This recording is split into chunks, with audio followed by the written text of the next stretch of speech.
What's up, guys? Dan here for BladeReviews.com.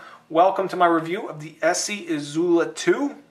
Just an awesome little fixed blade knife, an all-star blade here. I am definitely stoked about sharing some thoughts on the Izula II with you today. So let's dive on in. Got some quick specs and we will get rolling down the tracks here. The Izula II has an overall length of 6 3/4 inches. It's got a 2 3/4 inch long blade and it weighs 3.2 ounces. So it's a nice size, not just for outdoor use, which is what it's originally been billed as kind of a survival knife or a utility knife for woodworking, camping, things like that. But I've also enjoyed using this as an everyday carry knife in an urban and suburban kind of environment. You know, your laws will vary as to whether or not you can carry a fixed blade, but if you can and you like the idea, I think the Izula II makes a great EDC. So to help illustrate that, I do have a couple size comparisons. And first up, I've got the ESEE Kangaroo, which is like the smaller cousin to the Izula II. And I've also got this ESEE III, which is a larger knife, more of a camp knife in my opinion. And as Goldilocks might say, the Izula II, it's not too big, not too small, it's just right for daily carry. Great little personal fixed blade. Let's take a closer look at the blade here. And what we've got is a modified drop point. Really, I guess it's just a regular drop point. It's very classic, all business. You get a nice amount of belly. It has been fully flat ground, and you get a nice sharp tip. I mean, definitely get some detail work done with a tip. It's a thick piece of steel here. You're looking at just under 4mm thick 1095 high carbon steel, and it's really held up well in a variety of tasks. I've done a lot of the EDC kind of stuff, you know, cutting cardboard, the occasional piece of plastic and zip ties, opening boxes, things like that. It's great for that sort of thing. But of course, it excels at woodwork. I've carved up a bunch of stuff for fire making, and I've also ventured into some harder use, which has included cutting some pretty nasty pieces of rope, and also did some batoning with the Izula II, which is something you may not expect out of a sub 3 inch long blade. And I'll tell you, it can do it. It takes a little bit of technique, but if you have to do it, it's totally possible. So you can baton with it, and the blade is held up famously. There's no chipping or cracking or anything like that. The edge is as true as it ever was, although I have sharpened this multiple times at this point. So it's just great stuff. Now 1095 is a non-stainless steel, so they powder coated this blade, gave it a nice powder coat finish, and it's holding up real well, although you definitely want to keep some oil on it. So there you go. That's the blade. Excellent steel, great design. Let's take a closer look at the handle here, which features these lovely micarta scales. Now some of you might be asking, what's the difference between the Izula I and Izula II? And part of it is the Izula II has a slightly longer handle. It's got about a ½ inch longer handle than the Izula I, and also with the Izula II, the micarta handle scales come standard.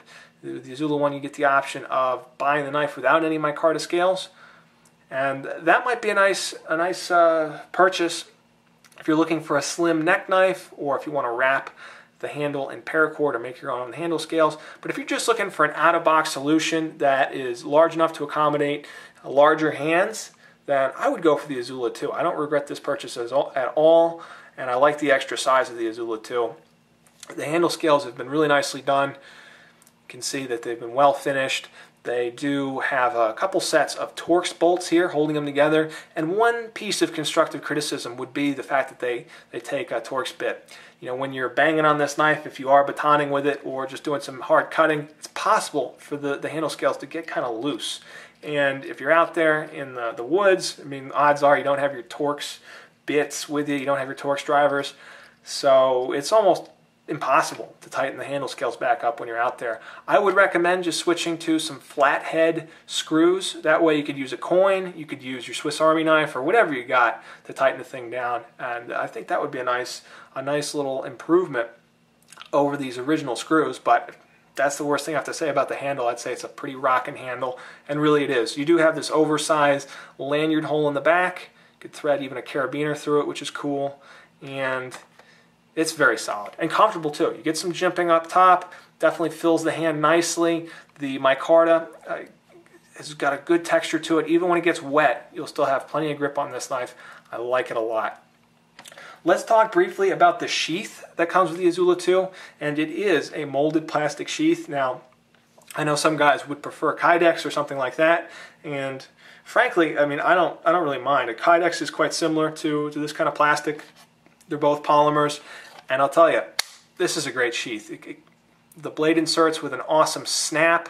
There's no wiggle, there's no rattle, there's nothing at all. Very secure, awesome sheath, lightweight. You got multiple attachment options here for paracord, for a belt or webbing. Again, a large lanyard loop here, or you could put a carabiner through there. What I like to do is take some paracord and run it through this top hole here, and then thread the other end through my belt, and then just carry the knife in my pocket. And this is great because you don't lose the sheath that way.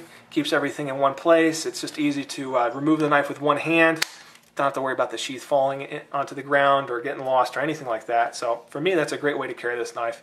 This is an awesome sheath, bulletproof, and it complements a very tough knife perfectly in my book. So that kind of takes us through the Izula II. It is an all-star fixed blade knife if you're looking for a small utility knife, something to carry with you every day, or great for little camp chores, or even stuff around the house or office. The Izula II, I think it's a slam dunk. Really, there's nothing I can complain about besides perhaps swapping these screws out, and I might just try and do that myself. Find some flathead screws. I think that would be a nice little upgrade. But besides that, I find very little to fault with a knife. Virtually indestructible. Great package. Oh, it comes with a great warranty too. ESEE's got this. No questions asked. Use or abuse. Lifetime warranty. Fully transferable. If anything happens to it, if you break it in any way, send it in. They will replace it free of charge. And it's also made in the USA, which is worth noting. So I think it's a great knife. And that's the review, guys. So thank you so much for watching. Once again, this is Dan for BladeReviews.com. Take care. Be safe. And I'll be back soon with another knife review.